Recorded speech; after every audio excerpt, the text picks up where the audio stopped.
The reason why this disconnection, or where this disconnection, I should say, lives, is not necessarily in our mind, like I had been trained to emphasize for so long in my clinical work. It actually lives in our body. Our nervous system will adapt in ways, one of them being, if we're not safe and secure in childhood, we will begin a process of disconnecting ourselves from all of the overwhelming emotions and sensations in our body. Of course, that process is initiated by our nervous system, which is then why so many of us enter into adulthood and are living in that state of disconnection, which again is really an adaptation from those early environments or insecure relationships.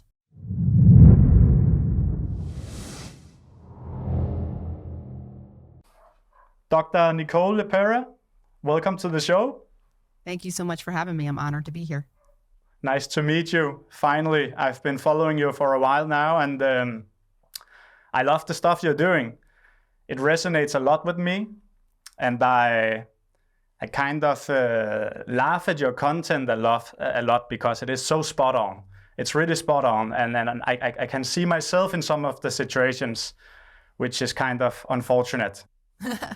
I know that you are known as the Holistic Psychologist. You are a best-selling author of several books, and I kind of know you from Instagram, really. I want to ask you something that I've been thinking about a long time, and now that I have you here on the podcast, I can ask you. Why do you think that we are so disconnected today that we are? Because personally, I can count on one hand how many people I know in the whole world who seems to be just slightly connected. Yeah, I absolutely agree with that. And I'm so glad, first and foremost, that you've been resonating. Thank you for supporting my content. And of course, thank you for the opportunity to have this conversation with you and connect with your community.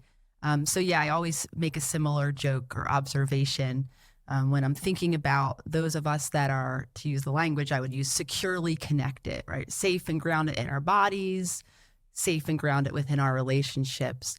I have yet to meet really many of those people, if any. So to speak to your point, the reason why, in my opinion, so many of us are so disconnected, it begins very early on in our childhood, where we did not have that safety and that security that we needed.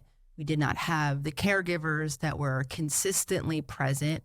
Some of us, we didn't have them meeting our physical needs, or maybe we were physically violated in some ways. And for others, it's more in the emotional sense. We didn't have the attunement that we needed. And what I came to realize as I kind of evolved as a human and evolved professionally is the reason why this disconnection, or where this disconnection, I should say, lives, is not necessarily in our mind, like I had been trained to emphasize for so long in my clinical work.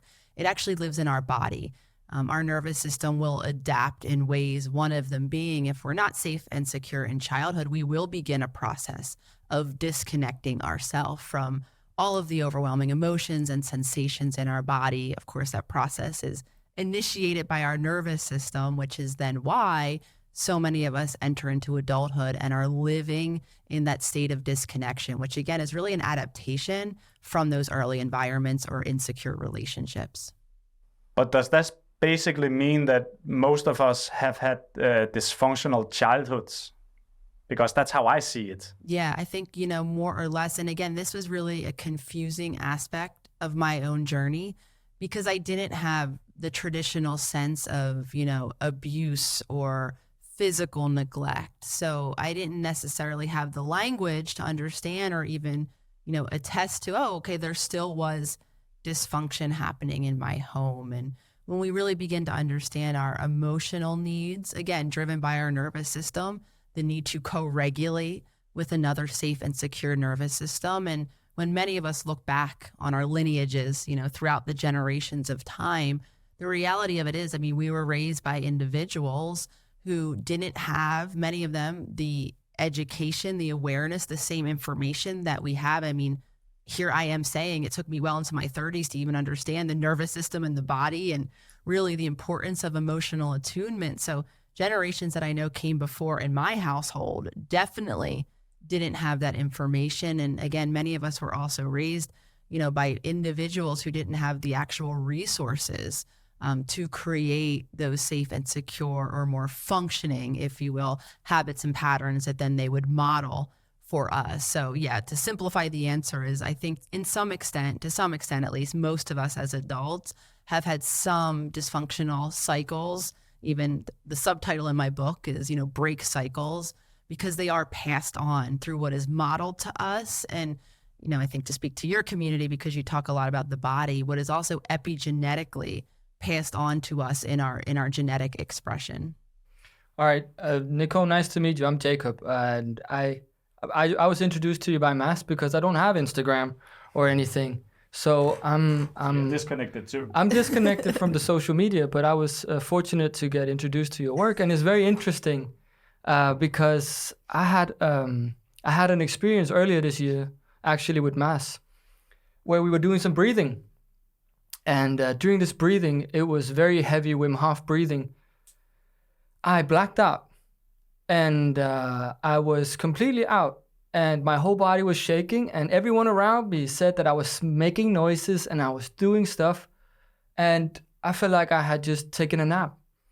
And then after that, I woke up and I asked Wim Hof. He was there. So I asked him, I was like, what was that? And he said, that is trauma. And that's the way that the brain processes it. And that was the first time I was even introduced to the fact that trauma can be stored in your body like that. And I tried it, and it's real. I mean, we've talked to Wim Hof, but he's not a psychiatrist like you are, a psychologist. So maybe you can explain, what is it that happens when something like that goes on?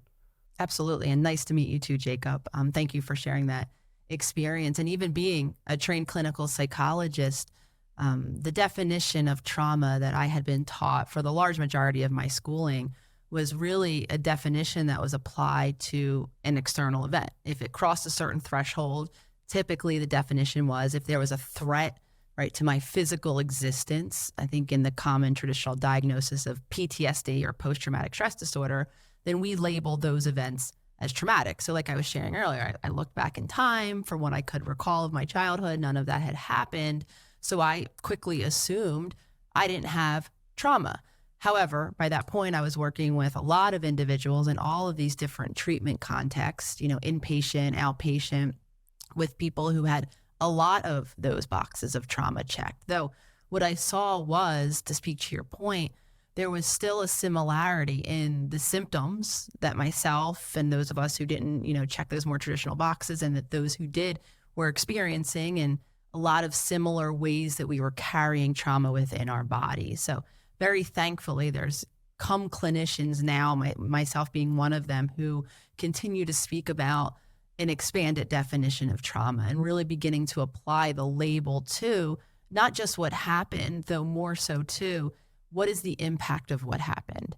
And if we can't, in our physical bodies, again, in our physiological nervous systems, if we don't have the tools and the resources, if we don't have that grounded, present, safe and secure caregiver to help our nervous system regulate through moments of consistent stress, of developmental stress, of emotional experiences, then the impact, to speak to your very beautifully illustrated point, will live in our body. In particular, it will live in how our body adapts. And even just tying this concept with disconnected, and because many of us didn't have the tools to be in our emotions, we distract ourselves with endless achievement, with worrying about other people. Like me, I lived for many years in that shut down state of dissociation. I call it. I was away in my spaceship. And so for many of us, we're not even connected to our body enough to have those very beautifully illustrative moments where you're now doing this breathing exercise that is allowing your body to tap into and to express the trauma that lives beneath it. Though we are all, even that distraction cycle, that disconnection cycle, that hypervigilance or caretaking of other people's cycle is actually, when it comes down to it, a byproduct of our best attempt at protecting ourselves from those deep-rooted emotions. So when we become conscious, I think, of this and the reality that we do have that emotional energy and we have adapted in all of these ways, then we can begin to, as you beautifully did, build in intentional practices where we allow ourselves to become present to the trauma within our bodies, and more so to tap into these really empowering practices, breath work being a predominant one, that allows us to then release this emotional energy. The neurology behind that, is it something that can be explained? Is it something that we know? What is it that happens? Because... And I actually wanted to add it to that as well, because I see it from a physical perspective a lot with my own practice, what I do. I see trauma stored in the muscles. I see trauma stored in the fascia. But of course, it is always the byproduct of a mental activity or some emotional stimuli that occurs that stores in the physical body. But I'm also aware that it can be stored in the subconscious mind. And I guess that's how you mainly see it. So yeah, how do you see trauma? Why and how is it stored?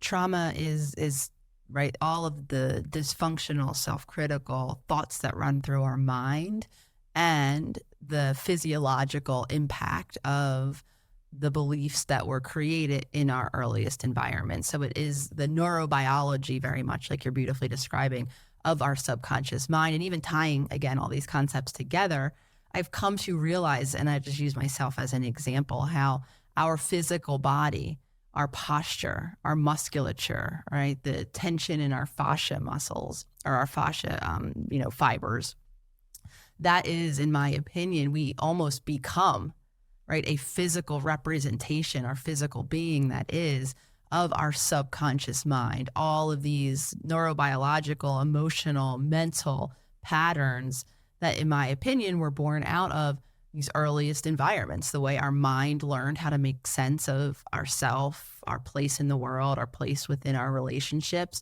and the way our body adapted. And so I see in myself, and again, just continuing with that example, I have so much tension, especially around my midsection, in my fascia and my muscles, from living in that state of freeze, that shutdown state, dissociated away on my spaceship, like I was describing it.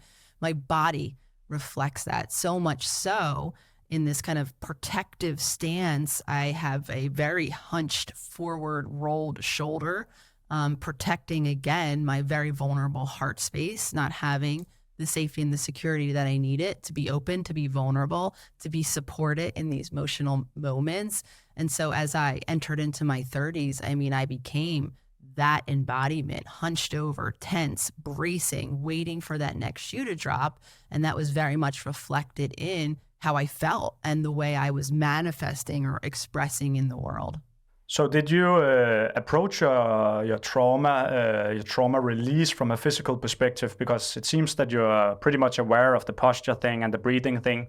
So have you gone through these processes in order for you to release your trauma that way? The most transformational piece of information that I gathered was that I needed to include the body in my conversation, in my healing journey. And so I remained then committed from the moment I discovered how important the body was, how dysregulated my body was, how, even down to the nutrition that I was eating, how inflamed my body was, just continuing, right, this stress response, how it was reflected in my posture, like I'm sharing. So I also knew how important it was to integrate these new practices into my daily habits for it to become my lifestyle, not just to, right, go to a breath work session, once every couple months and then never worry about that again, or, have a nice stretching practice and, only do that erratically or inconsistently. So I was committed to building in slowly but surely those daily habits. With me, it was a focus on my nutrition,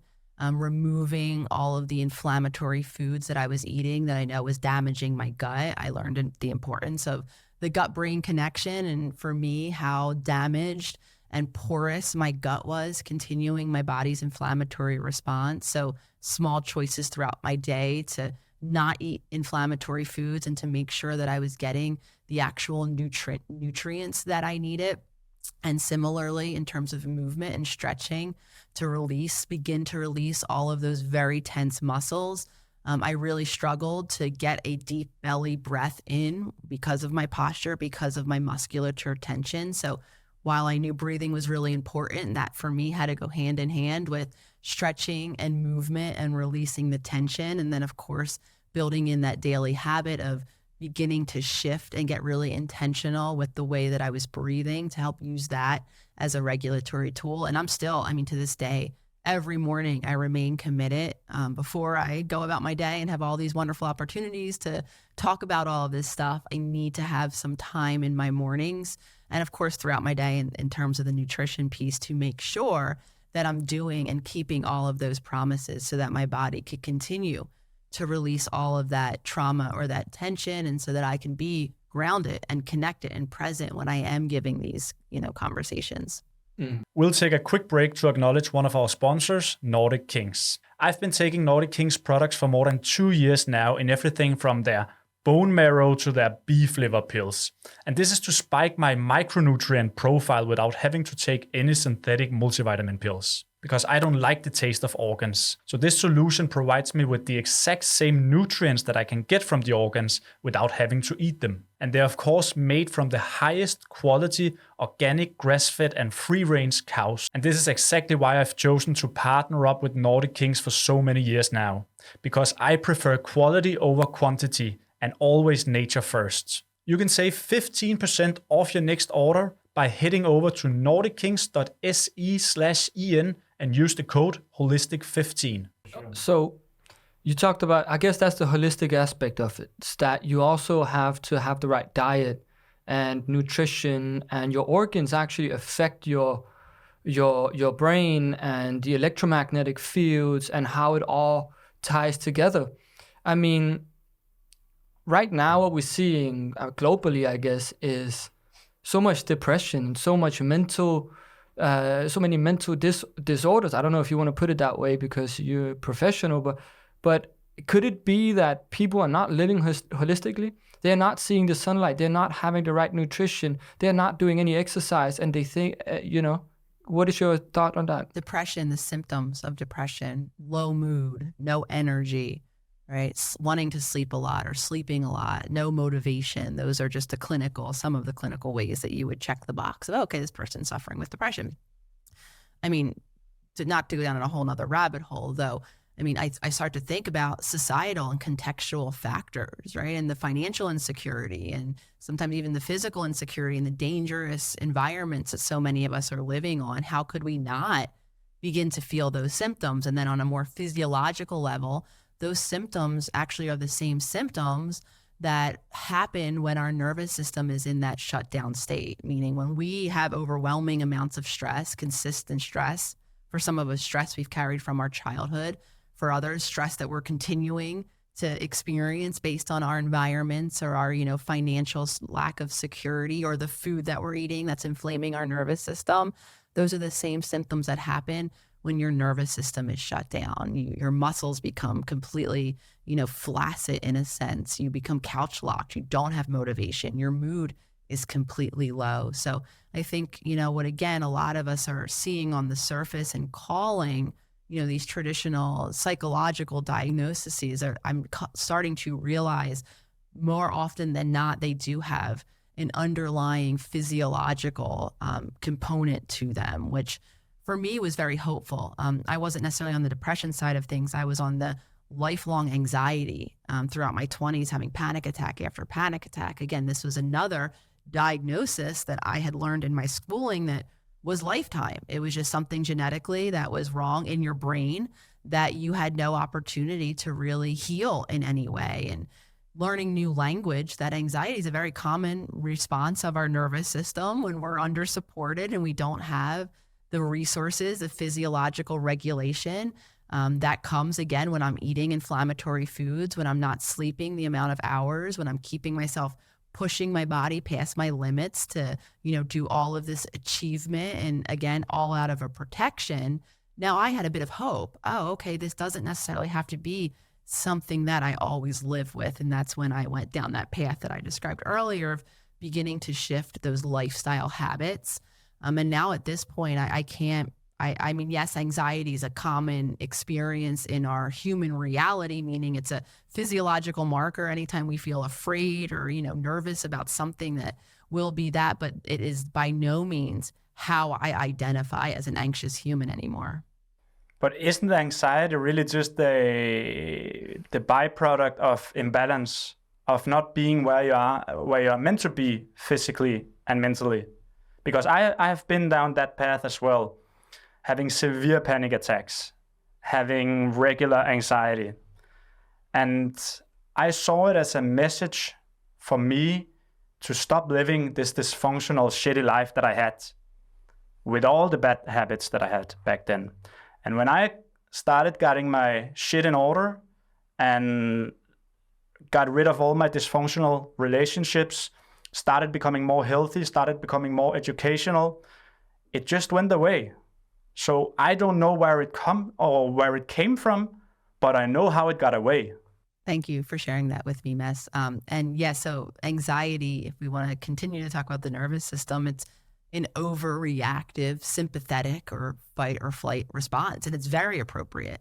Oftentimes it begins at a time, at a place, in a relationship, in an environment where our body was doing exactly as it's wired to do. There was a threat that we perceived in our environment. And without, again, that support, that ability to come back into calm, to go back into grounding, to connect with someone and emotionally have them help our nervous system co-regulate, so many of us that then get stuck in it. But to speak to your beautiful point, none of the emotional experiences that we have as humans, whether it's anxiety, whether it's depression or sadness or anger, those are all they all contain very important information for us.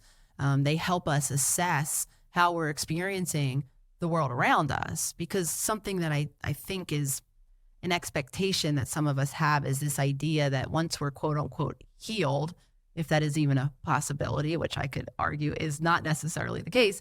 But I think it's this idea that, I won't have moments where I'm feeling nervous or anxious, or I won't have sadness or grief in my life, or you'll never see me being angry. I'll be Zen, Buddha. And again, the reality of it is all of these, to speak to your point again, are markers that something is going on. Oftentimes they are actually accurate. I should be feeling angry if my needs are being unmet or if I'm being violated. I will always feel sad or in grief if something that's important to me is no longer present, if I'm experiencing a loss. I hope I always feel nervous if there's a possible threat to my, physical or emotional survival. Then I could, act in accordance with that. So emotions are always going to be part of our story, though, again, if we continue to feel overwhelming anxiety, overwhelming sadness, we can't, kind of shake it. We don't get over it, because the other reality I had to learn, not only logically, though, teach my body, is these emotions that I'm talking about, they have a shelf life. In my first book, How to Do the Work, research cites it in terms of the neurobiology, the neuropeptides, everything that goes along with creating the emotional experience, what we're calling sadness or anger or fear, lasts about 90 seconds. Our body will metabolize it and always wants to go back into homeostasis. So when I say emotions are normal, absolutely, right? I feel fearful in accurate moments, and then I stop feeling fear. I go back into that grounded state of presence. So when we're becoming stuck, sometimes for me, it was 3+ decades that I was stuck, feel in that sympathetic overdrive of anxiety that then ended up being that more shut down state because my body couldn't take it anymore.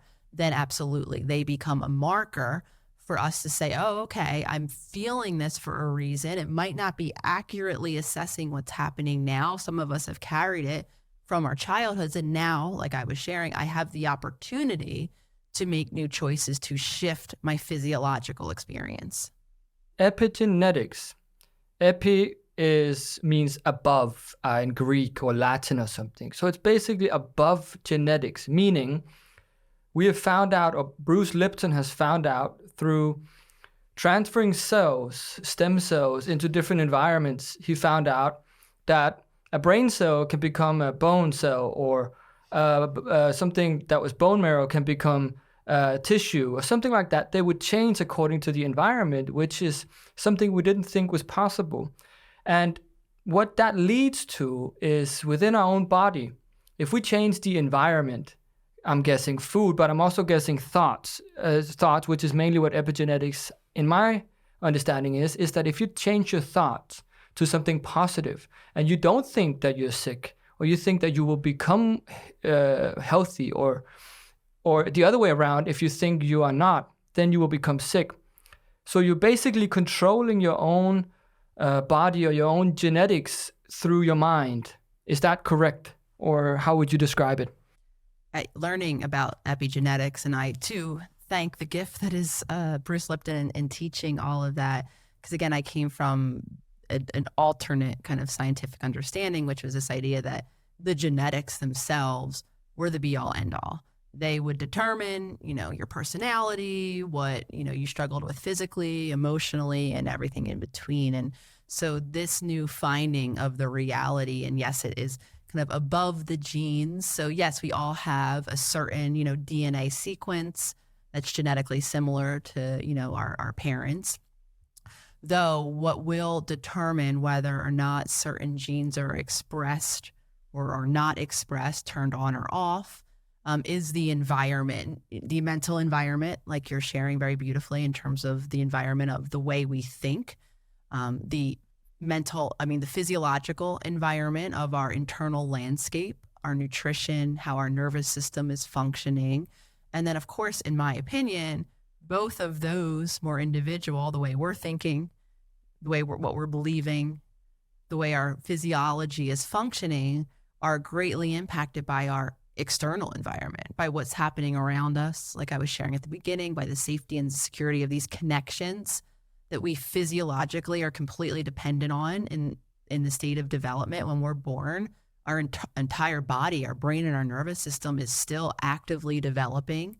It's impacted by even factors outside of our individual family home. What's going on in our neighborhoods, what's going on a larger scale in terms of sociologically or politically, and then again, everything in between. So, and this is, I think, why so many of us, when we do look at our lineages, there is a similarity. There might be a similarity in the way we think in terms of the beliefs we have, whether or not we have, I think what is traditionally a growth mindset, right? Learning, change, stress is an opportunity, or a more kind of limitation mindset. And that's absolutely what I came from, especially when it came to our physical bodies. Because a lot of people in my family, my mom had chronic health issues. My older sister had chronic health issues. There was a lot of belief, not in the health of a body, but in the inevitability of sickness in a body. And that was then manifested not only in what we were thinking in our minds in terms of, oh my gosh, these symptoms are just a sign of a disease to come, and right, all this limited thinking. They were manifested in the outward behaviors, how I was cared for, in my early development, how I then learned to care for my physical body and emotionally as well. So I think it can become confusing because many of us do see, whether it's depression or anxiety or whatever it is passed down, through our lineages. And then we start to say, oh, well, this is because I had that genetic chip. So it was inevitable, right? That I'm genetically similar. So of course I'm going to express this disease or this symptom. Same thing with physical illnesses. If we have parents, as I do, a mom with heart disease, then we're, okay, it's inevitable that I myself am going to manifest heart disease somewhere down the line. Now, what I think is missing is, yes, that's true. There's a genetic similarity, though, again, like I was sharing just now, there's all these other similarities in terms of how bodies are cared for, how emotions are tended to, how we're relating, what's even going on outside of the family home. And again, like I was saying when we began, for me, that was really hopeful. While I did have all of this limited thinking in terms of, what I believed my body to be capable of, I too thought it was just a matter of time before it was inevitable that I would have whatever physical diagnosis is on top of anxiety, again, which I thought was going to be lifelong for me. Hearing the new model of epigenetics gave me a bit of hope.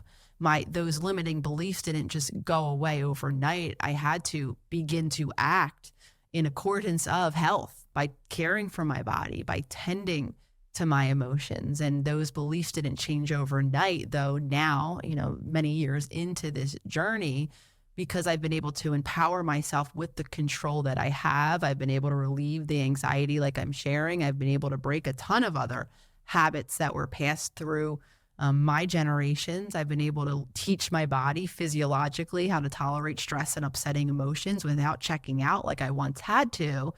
now I can be more grounded in that belief, and that I will say is possible for all of us globally, that we can create health and wellness beginning now, because our body is incredibly capable of change at whatever age on that epigenetic level. So what is so beautiful, and again, going back to that subtitle of Break Cycles, this isn't just about, right, changing the way we're individually showing up. In my opinion, this is actually about changing the epigenetic expression of all of the generations to come for those of us who do decide to procreate or to have kids. I mean, we are really impacting not only the fact that we're going to outwardly create a new environment, as many parents are beautifully doing, for their little ones, though they're actually going to create a new epigenetic expression for those generations, which is such an empowering thing. We'll take a quick break to acknowledge one of our sponsors, Functional Self. Functional Self isn't just another health store, it's a lifestyle. I've been taking many of their supplements for years now, including the MagTech Magnesium, which contains 3 of the most essential magnesium types there is, and this makes me sleep like a rock. To the Rosita cod liver oil, the king of fish oils, which is a rare, unprocessed fish oil naturally high in vitamin D and A.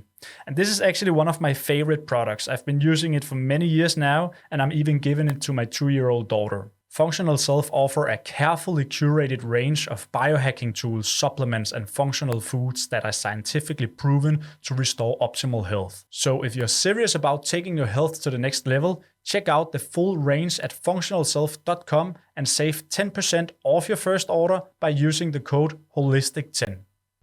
But what was your journey like? You've been talking briefly a lot about your own journey and how you healed yourself, but I'm not aware of that story. So where did you come from?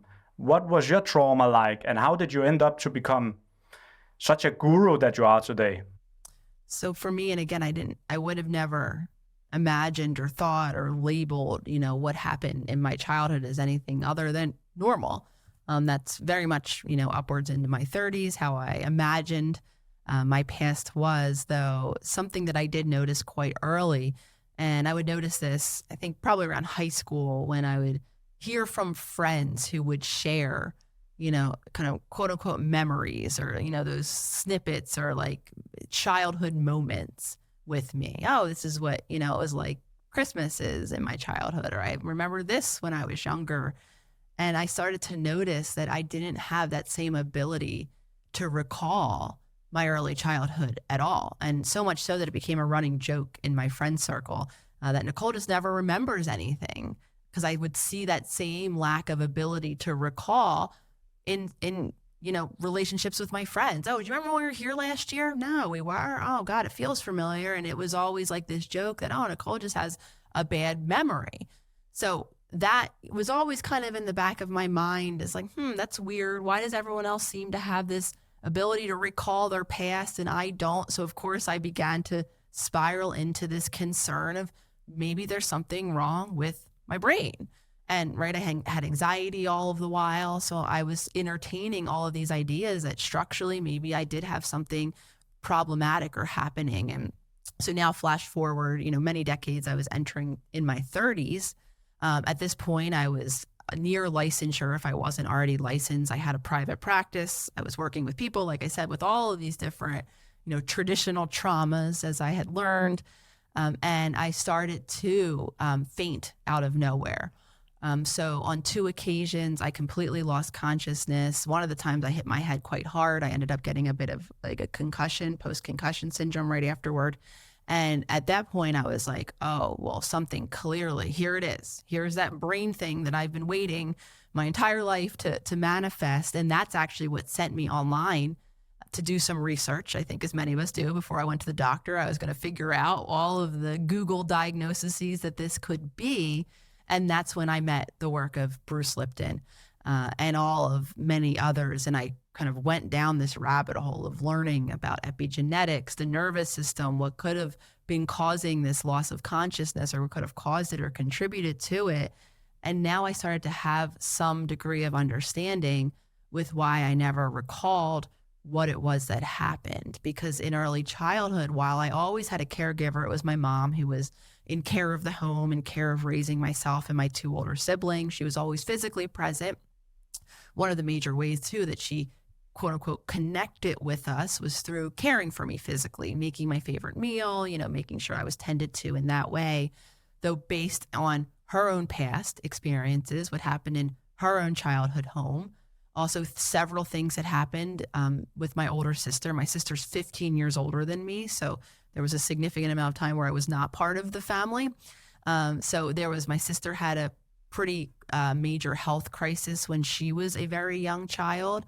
And then my mother found out that she was pregnant with me when she was 42 years old. And in the early 80s, there was a great belief that the older the maternal age, the more at risk the child, developing fetus, was for many different, health-related issues. So of course, my mom, now on the heels of having my sister who had health-related issues, when she started to have symptoms, I was told this much later in life, this story, when she started to have symptoms of pregnancy, morning sickness, she had become convinced that she was experiencing the symptoms of stomach cancer. And she didn't disclose it to anyone at first. And then finally she told one of my aunts that she was very close with. And my aunt urged her to go to the doctor and get it checked out. If you think you're suffering from, cancer, you want to make sure that you go and get treated. And that's when she was told that she was pregnant with me. So sharing all of the background and understanding now what I know about the human body, I begin to think about myself developing as a fetus in this environment that for my mom was very high stress, all of the cortisol, right? The stress hormone running through her body, her own inability to regulate or to remain calm during it, her not getting, treatment and resolve and being able to, and even more so for the 9 months that she was, I was developing, she was concerned that I was going to come out and have something medically wrong with me. So now I'm starting to understand for me why. And again, once I then was born, she wasn't able to be emotionally attuned and connected. She was simply too overwhelmed. So now I have new language and understanding. The reason why I don't recall things is because there is a scientifically documented impact on increased cortisol and the hippocampus, or the part of our brain that, kind of logs and encodes and is responsible mainly for memory. So now, okay, there's nothing necessarily wrong with me. This is actually an impact of having too high of a stress environment. More so, the way I adapt it, like I was sharing earlier, is I went away on a spaceship. So of course I'm not going to remember last year with my friends. I was a million miles away, even though I was physically present on all of these occasions. So it was very relieving, needless to say, that I had a new understanding for all of the things. Anxiety, like I shared earlier, this constant being on edge was all a byproduct of not having that safety and that security and all of these different ways that my body had adapted to deal with it. And then that gave me the pathway to begin to, like I've been sharing, stay committed, become more connected to my own physical body, learning what it is that I have to do in terms of nutrition, in terms of sleep, in terms of movement and stretching, in terms of breath work, to now teach my body how to regulate so that I can become more and more present, more and more grounded, and then more and more connected to the world and all of the relationships around me. So you basically say that your trauma does not come from your life per se, but it comes from before you were born, inside your mother. Is that correctly understood, or am I missing something? It began from before I was born and continued because once I was then born in physical presence, my mom was so shut down because she was so overwhelmed, caring for a family, worrying about health issues, not having the tools from her own parents in childhood to regulate through those overwhelming emotions. So the consistent stress, that lack of emotional presence. And I think this is something also worth mentioning because this was a big piece of information for me. Because we're such social creatures, we need, right? I mean, we evolved in groups and clans, right? That's how we not only kept ourselves physically safe from the enemies or the warring tribes around us, that's how we're able to feel emotionally safe. And there's a lot of scientific research now that shows when you are not just physically abandoned, right? So all of those of you who are listening who didn't have, as many of us don't, a physical parent present to care for us, even when the abandonment is emotional, right? Like my mom, a million miles away on her own spaceship, unable to be attuned to me to help regulate my body, my developing body through the daily stress of growing, of evolving, of changing. That registers and activates the part of our brain that is responsible and for our physical pain. So simply put, emotional abandonment actually is a very physiologically traumatic experience. So what I now know began in utero only continued as my mom remained disconnected, not attuned to me emotionally, contributing to, again, the new definition of trauma being all of this overwhelm in my body that I didn't have the safety and the support to navigate through. So, beautiful story, and it's very interesting to hear. And I have a question, because I don't say, I mean, you can forgive the last generation because they didn't have the internet. How would they know? You know, or at least to some extent, how would they? I mean, you can only read so many books. But now, I mean, people have the internet, but people also have a challenge. Because if it's true what you're saying, which I also believe it is, then I believe that the emotional distance to people's kids now are probably bigger than ever, right? With all the technology and the phones and the iPads and everything. So when people now, if you want to be a good parent now in this day and age, what should you do, and how should you go about it? I want to, I think, begin this answer with acknowledging that even with information out there, endless information, right? Helpful information. I'm hoping that much of what I'm sharing is helpful. Our body, going back to the nervous system as always, prefers the same habitual patterned way that we're living. It gains a sense of safety and security and predictability in our familiar habits.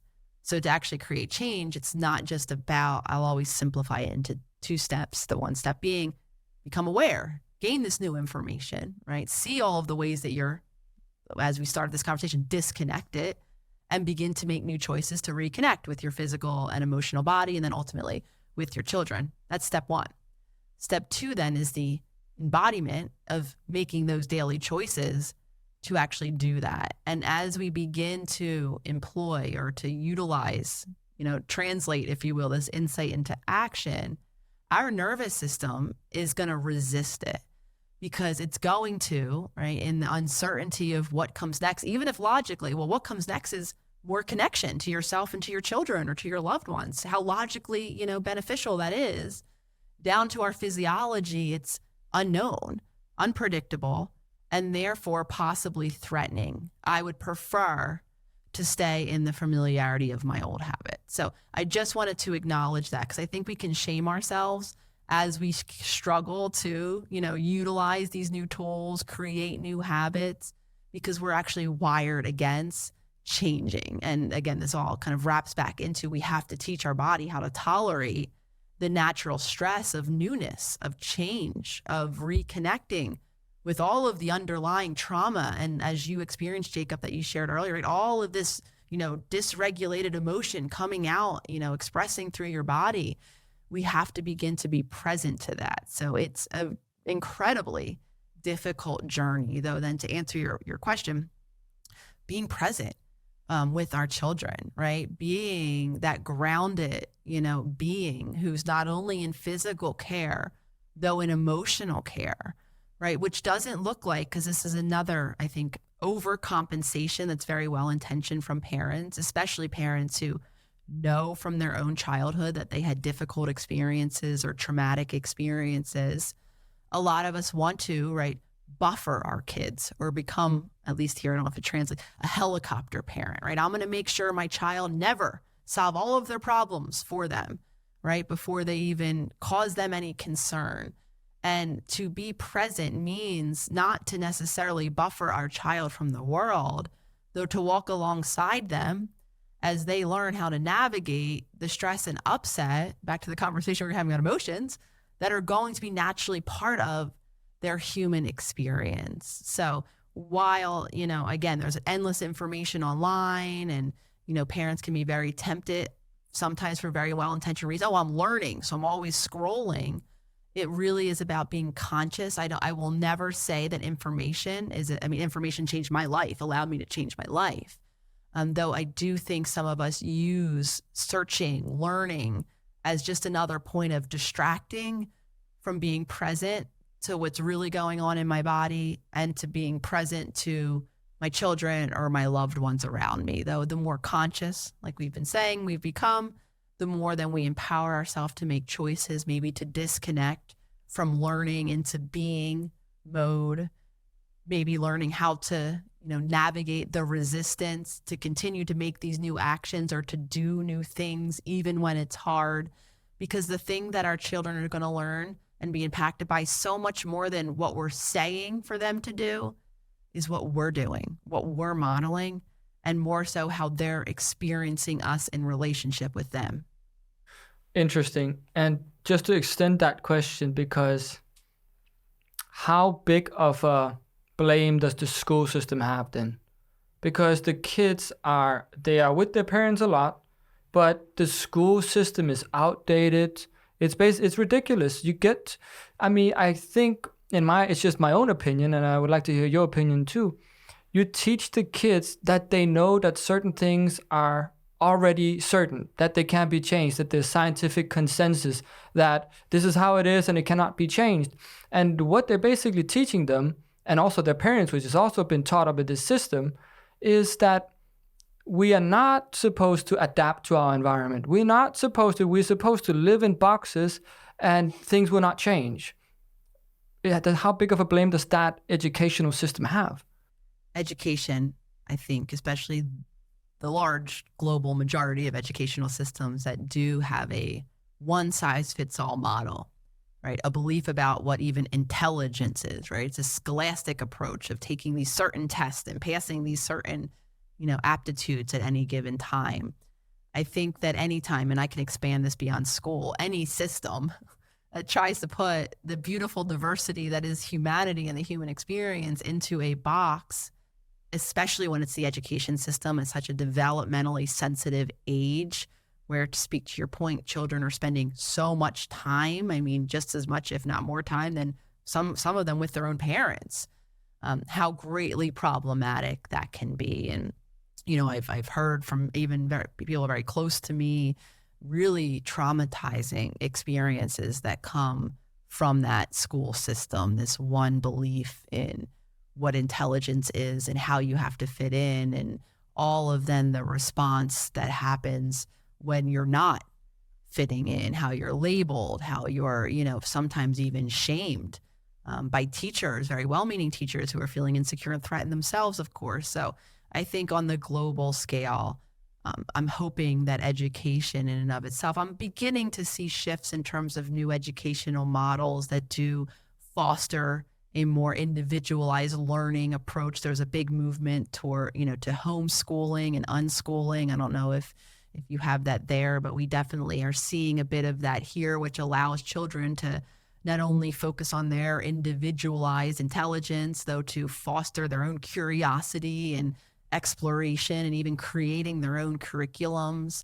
So I'm seeing shifts, though I think largely, yes, any system, especially a school system where children are developing, where they're getting labeled, where they're getting put in boxes, where even on the other end of things, at being me, someone who excelled very early in the school system. I was very academically, gifted, for lack of a better word. And so I was labeled as, gifted, and trudged through with a focus very early on getting me in to the particular high school that would get me into the particular college. And my parents were thrilled when I said I wanted to become a doctor. And, while on the outside, it felt I was being very validated. My mom was celebrating me. My A's were going up on the fridge. I was collecting all of these high degrees. And I think society very much can celebrate that. Though the reality of it was, for me internally, right, that was it didn't feel as validating as fulfilling. Because again, back in time, that was one of the ways my mom learned how to connect with me. There was so much other aspects of my own self-expression that I was learning to suppress in favor of the things that I was good at. And I would see that even myself to this day, it's very hard for me to learn new things, especially this journey of being more public, to learn new things like speaking on camera, like learning how to speak on a podcast, to do so publicly was very difficult. There's a part of me that just wants to slam the thing shut, run away and never try it again. And that is a byproduct, I think, too, of this school system. Even for those of us that did well, right, and were validated, it doesn't actually end up, kind of fostering our individuality, our curiosity, my resilience again. And there was so many negative impacts that I carry from that system. Now, okay, let's just speculate for a second. Last thing that Kamas can ask something. If we speculate for a second and we would create the perfect school system then, or the perfect educational system, and we don't have to think about how, we don't have to think about anything else, just how would we create the perfect educational system from 3 years or whatever, 0 years until 18 or 20? How would it look like, in your opinion? Something that is important to, and again, it's kind of touching on what we've talked about already, what I mentioned in terms of parenting. It's not just about, in my opinion, changing the school system, allowing for multiple definitions of intelligence. It's not just about, fostering curiosity in children. It's about the individuals that are standing as the head as the teacher, or that are creating that environment, right? So in my opinion, of course, it can be about expanding definitions of intelligence and changing curriculums not to be so structured, and fostering children and their own curiosities, and maybe even making what we're learning a little more applicable to the real world than at least here what it is in the States, in terms of things that you learn and you'll never need to utilize again, maybe updating a bit with technology in the direction that we're going. It's just as much about everything that we're talking about here, everything that you two beautifully do within your community. It's about healing as individuals, so that the teacher showing up is actually able to create a safe and secure environment that can foster individuality and diversity and curiosity. It's not just about changing things externally, in a sense. It's about us all, as many of us are doing quite globally now. I feel like there's just such a movement into awareness, into healing. It's about all of us beginning to heal, because it's like I was sharing with parents. It's not just about delivering the right script to your child when they're upset. It's about tolerating how you feel about their upset, so that you can remain calm and grounded and responsive, so that they can feel safe and secure to share their upset with you and then feel calmed by your presence. Same thing goes with the school system, right? To be curious and to inquire about individual differences, you have to be so grounded in yourself, in your nervous system, that they don't feel, as I talk about in my book, a lot of the times we shut ourselves down from diversity of thinking and diversity of feeling, and our curiosity, we can't even tap into that, or our imagination, let alone foster that in a child, is because we're so locked in the survival mode of our past. We actually physiologically can't. So again, I just want to continue to emphasize whatever we're doing externally, which I do hope can foster more diversity of thought and individuality and curiosity and imagination and play, even movement. All of these principles that we've been talking about are important, in my opinion, in a school system. Equally as important is making sure that the individuals that are showing up, delivering this curriculum, are doing the same things for themselves, so that they can create that safe container for learning, for self-expression, for curiosity, and for imagination. Are you pro homeschooling, or do you just see it as a result of a dysfunctional educational system? I think that there can be value, because I do think it allows more individualized, like assessment, curriculum, everything that we've been talking about. I do think, though, that what is necessary, the presence of a caregiver, that means that we have to have, the family has to have some version of financial security for someone to be present to homeschool. Again, being attuned. What I'm seeing here too, I don't know if it translates or if you've seen similar, a lot of communities are banding together where there'll be almost a shared homeschool model. I've seen this as a new kind of model for homeschooling, where it's just not one adult and one child. There's maybe a couple, children on the block whose parents are interested, and they maybe take turns delivering the homeschool curriculum. So yes, I think it can be very beneficial if, right, the society has the resources to allow for the presence and what one needs to have in place. And then that's obviously a larger, more global conversation in terms of the financial resources that are necessary for that and everything else. Yeah, because the danger of it is maybe it creates more anti-sociality, or what can we call it, more disconnection, because homeschooling, I see it as the most sufficient way of educating our children, but it requires some social engagement. It requires more people around. Otherwise, I see it as backfiring, as creating more dysfunctional social abilities, right? And I think, yes. And I think what I often think about is our evolutionary or our ancestral roots. And like I was sharing earlier, we came from groups of people, from clans of people, from a model of, children were raised in villages where, while they did have two biological parents, if you will, they were equally, as likely to be found on, with someone else caring for them, someone else breastfeeding a child, someone else being present as a model for a child at any given moment. And that's why I wanted to mention this kind of shift into group-based homeschooling, because I do think at our evolutionary roots, we are wired to not just be singular. For some of us, single parent homes, even those of us who have two adults in any home or multiple adults in any home, some intergenerational, we're still closed off from families, from communities, which means then that all of the responsibility for physical, emotional, educational care is falling on a very limited group of individuals, which is not, I don't think, helpful. And then the byproduct of that is the children, right, maybe don't have the opportunities to socialize. Though I think as we all are returning a bit more to more group-based models, some of us even living situations, schooling situations, then, right, while it is a homeschool model, there's multiple children that are engaged in that. So now the children not only have the value of what the homeschool model offers in terms of individuality, like we were talking about earlier, though they have the socialization piece of it too. All right. I want to change the subject a little bit.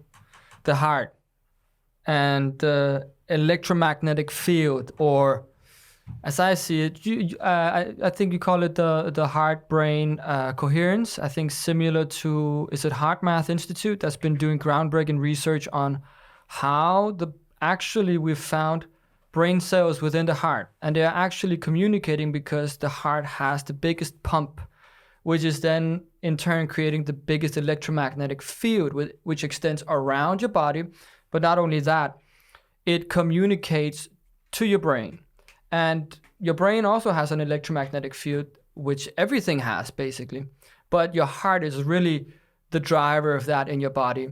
And talk about that, and talk about like what role does the heart play? And we're completely forgetting it in our society today. And how do we get back to that coherence? I'm similarly very grateful for the groundbreaking research of HeartMath and everyone else who's kind of sent me in the direction of emphasizing the importance of the heart. Because again, coming from a very traditional system, body, let alone the heart, was never, ever really a point of discussion. And coming from my own very disconnected individual experience, I wasn't very connected to my own heart. So learning about the incredibly large electromagnetic field that will impact, right, those around us. If I'm calm, if I'm grounded, if I'm able, in that kind of heart-based energy of care, of compassion, of love, then those near me, Furkan here, who's, running this very beautiful setup right now, can feel that impact from several feet away, right? And so that is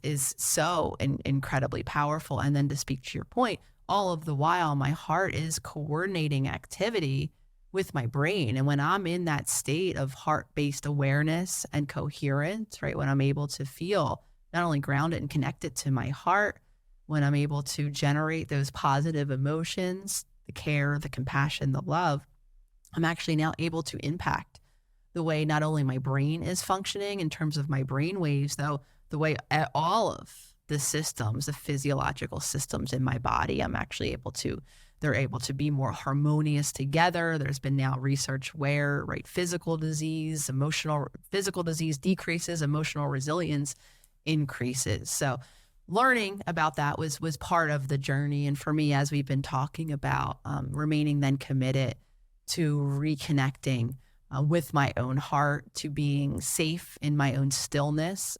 Again, a byproduct of having a dysregulated nervous system is to be calm, to be still, to be grounded, to generate these positive sensations are very difficult. So all of this came as part of a journey for me.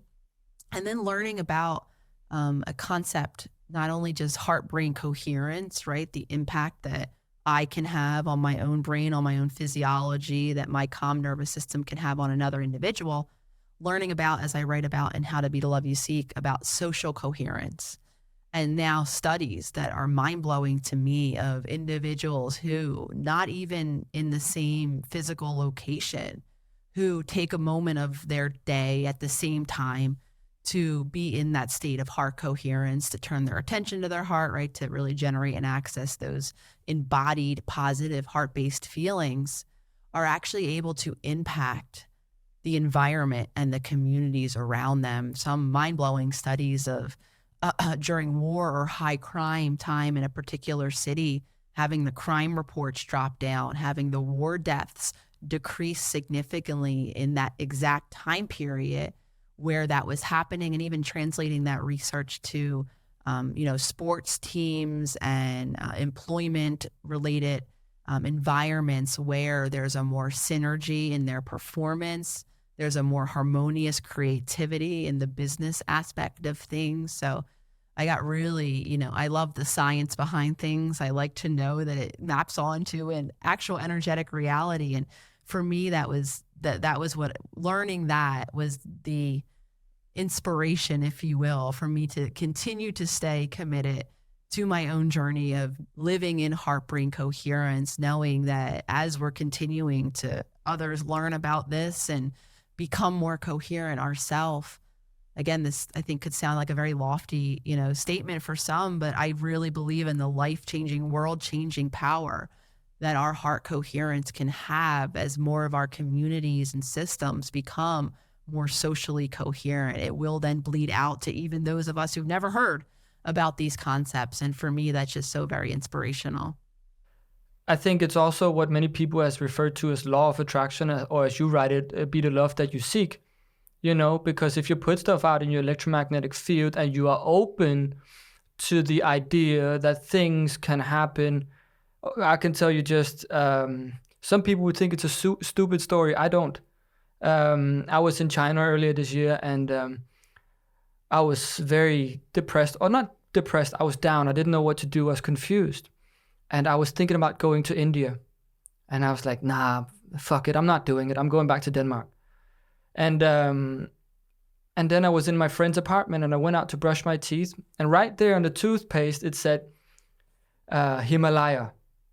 And that's where I was planning to go, on the Indian side of Himalayan. So I was like, that's a sign. And I know it could sound stupid to some people, but to other people that are open to receiving stuff electromagnetically, it's a synchronicity. It's synchronicity. Carl Jung talked about it. Law of attraction. It's been there all along. And we got to be open to the possibility that spirituality and physics can kind of be combined in a way. And it's very real. At least I see it a lot. And I think the more you get open to this brain, heart coherence, the more you'll see it. And the less you're open to it, the more you think it's going to be bullshit what I'm talking about. But I don't give a shit because I know it's real. Mads, what was your question? No, that resonates with me as well. And I see it as synchronicity, what you're talking about. But no, yeah. Go ahead. Yeah, that was just my quick your quick burst out, but okay. Anecdote. Yeah. So, but I guess that's also how I appreciate you sharing that. I had chills I had chills while it was that you were sharing that story. So message resonating over here, absolutely 100%.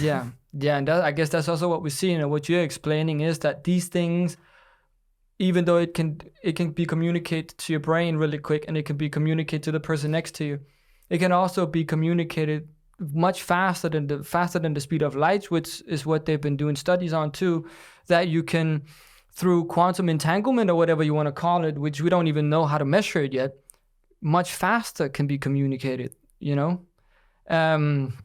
But yeah, super interesting topic. And I guess it's really what we're trying to get out as well with this holistic disclosure that we're doing. And what's your next step? That's what I want to know. Individually, my forever step is, because I'm very much a believer in terms of the more I'm in my own alignment, in my own heart space, the more I also, Jacob, open myself up to all of the beautiful moments of connection. We are natural beings. We are always, even at the end of the book, I talk about our connection, our intrinsic connection as humans to the earth around us. And I do believe that what comes with that are these moments of guidance, of synchronicity. So as an individual, I remain committed in that way to myself, which will then translate to me having the opportunity to continue to serve, to, kind of see the messages of what it is that will come next, be it another book or some, other kind of teaching materials in terms of ways I can continue to translate what is that I'm learning and gaining in my own journey, and how that can then be of benefit or of service to others. Great. Before we end up today, I would like to know if you have any concrete tools or exercises that we can use to, to release our own trauma, or to release the trauma that we bring onto our children, etc. Do you have anything of tools? Because it's easy for me to show a breathing exercise or a posture exercise or some physical, but how do we handle it from a more psychological perspective? I'm going to cite again that first step to whatever new choice, the choice being the second step that you want to make for your lifestyle, to reconnect with yourself is that first step, to live in consciousness. And I will always cite that as the most foundational tool or practice that any of us, it was even the answer I gave in terms of to parent, is to be in the full grounded presence with our children. Similarly, teaching partners, anytime we're engaging or interacting with someone else or the world around us, doing so in our own presence. Again, even bringing this conversation beautifully full circle to reconnect, as so many of us are needing to do because trauma has disconnected us. So keeping that, and for me, it remains a daily commitment. Like I cited earlier, yes, there's a lot of things I do for my body in the morning and throughout the day, though the number one foundational commitment that I keep to myself and try to do so in more moments than not is to make sure that I'm in my own conscious presence, so that I can attune to what it is that my body needs in that moment. So I can attune to what emotional energy might be below the surface that I need to express, or the support that I might need, or even the moment or ability to be truly and presently with someone else, not distracted externally, not distracted with my mind, not a million miles away on my spaceship because I don't feel safe. So the tool or the practice that I, again, am committed to, and I could suggest to all of us, is to several times, maybe just starting with one time throughout your day, set the commitment, maybe set an alarm on your phone, right? Set a Post-it note somewhere that you walk by, or set the commitment to engage in this practice when maybe something you do every day, you brush your teeth, you drink coffee, whatever it is. And when that alarm goes off, the Post-it note you see, or it's coffee time or teeth brushing time, I want you to notice where it is that your attention is. Are you thinking about what just happened? Are you thinking about what it is that you have to do next? Are you somewhere a million miles away on your spaceship like I was for many years? And without shaming where it is that your attention was in that moment, you can begin to build that muscle of conscious awareness, of conscious presence. And to do that, you can refocus. So pull your attention away, right, from the thoughts of distraction or from wherever else it was, from worrying about someone else in that moment, and refocus your attention on your physical being, whether you want to use your breath as a hook or an anchor, right? Begin to pay attention to the normal rhythm of your breathing in that moment, taking just a couple seconds to do that. Or another common practice some of you might have heard is doing a senses check-in, right? Well, what can I touch, taste, smell, feel in this moment? Another practice is kind of anchoring your attention in your body in terms of the support, right? We're all going to be standing, sitting, laying somewhere. Something is going to be, whether it's the earth beneath our heels, whether it's the chair that I'm sitting in right beneath my thighs right now. Some of us might be laying flat on the ground on a bed. There's going to be something that is supporting us so we can unhook our attention from wherever else it was and become really present to what those sensations feel like of support beneath our heels, beneath our legs, on our whole body. And that can be one of many. Of course, we can build and expand that practice the more we tune into where am I? Where is my attention right now? And can I be more in my own presence? The more then we give ourselves the opportunity to really tailor the choices that we need to make. If we tune in and my body is in need of nutrients, is hungry right now, I can meet that physical need. If I tune in and I go to pay attention to my breath and I'm holding my breath, a sign that my body is stressed, right? I might be able to intentionally calm and deepen my breath, calming my body. If I begin to notice, if I check in with that kind of more grounded presence, if I notice all of this tension and constriction, maybe the next moment I go and I do a quick stretch. Right now, the possibilities open for me to, and of course, then we can continue that in terms of emotionally. What am I feeling? How can I express that in a different way? So with that foundational practice becomes the platform for all of everything pretty much that we've been talking about throughout this conversation. I think that's a great advice and a great starting point, because I especially see this lack of social presence in my life, whether it's my family or my friends or whatever, but they can't put their fucking phone down. You know, it's every time there's just a little pause in a conversation or whatever it is, you know, they take up their phone. And even just like the art of conversation can be a distraction or a flight from presence, you know, people tending to talk too much and never listen. I see this all the time in social engagements, you know? 100%. I noticed myself, and I talk about this in How to Be the Love You Seek.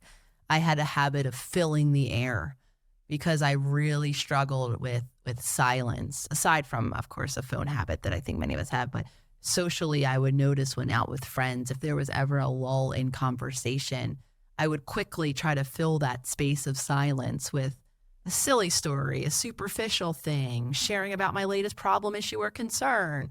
And noticing that has allowed me to be able to embrace silence in conversation a bit more, to attune to what it is that I maybe really want to be sharing next, or even inviting the possibility for my friend or whomever I'm with to fill the space instead of me. And this all, again, goes back to that childhood where I really struggled to feel safe in connection in moments of silence. I had a mother who used the silent treatment. So I had actually a lot of conditioned learning that silence is dangerous to these connections. And that's what would translate in those moments of just talking to talk. And I've seen and experienced shifts where my relationships now have been able to deepen because I'm learning how to be a better listener, to be more focused on someone else as opposed to just filling the air in a way that allowed me to feel more comfortable. For sure. I think that's a good starting point, and I think that's the best advice that you can give to our audience, to start by being present in whatever situations they're facing. So yeah, thank you so much. I really enjoyed the conversation. Yeah. And I like your point of view a lot. For sure.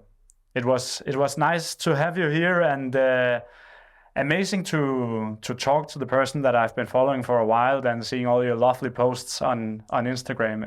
It was amazing. Moss and Jacob, thank you both so much. Thank you for the work that you do. And this was truly a great conversation and an honor. And thank you all for listening. We'll do it again. We'll do it again. And where can our audience find you? if they want to listen more to you? Absolutely. At this point, however it is that you prefer to consume social media, there is a presence of the Holistic Psychologist. It all began, of course, on the Instagram account, the.holistic.psychologist. Though if you are a TikToker or you like Threads, or if you're on Twitter X, there's some version of the Holistic Psychologist handle. I also have a YouTube channel, The Holistic Psychologist, so you could check out some teaching videos on there, and a website, theholisticspsychologist.com, where there's drop downs for each of the now 3 books that I have out, for any information on where to order those, as well as for more information on my global community, SelfHealers Circle. Amazing. Great. Thank you so much, Nicole. And Have a great day. yeah, see you. Thank you. Thank you both. Yeah, bye. Bye. Thank you guys so much.